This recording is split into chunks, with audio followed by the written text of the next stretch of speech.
জন্য দোয়া করলে ওই চান্সে আল্লাহ তাআলা আমাদের প্রতি অনুগ্রহ করবেন। একবার না, আপনি নবীজির প্রতি একবার রহমতের দোয়া করবেন, একবার দুরূদ পাঠ করবেন।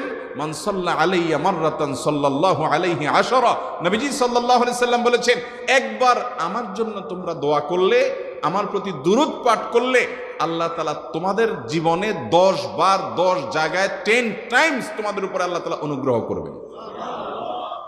আপনি টেরও পাবেন না কত জায়গায় আল্লাহ অনুগ্রহ করেছেন। আল্লাহ বাঁচাই দিয়েছেন, একটুর জন্য শেষ হয়ে যান নাই। ওই যে দুরূদ পড়ছেন, আল্লাহ তাআলা রক্ষা করছে, আপনি খবরও নাই।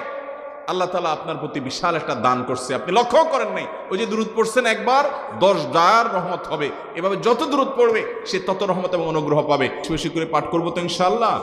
সবচেয়ে শ্রেষ্ঠ দুরূদ, সবচেয়ে উত্তম দুরূদ হলো দুরূদ ইব্রাহিম, যেটা নামাজে পড়েন। আর সবচেয়ে সংক্ষিপ্ত দুরূদ হলো সাল্লাল্লাহু আলাইহি ওয়াসাল্লাম।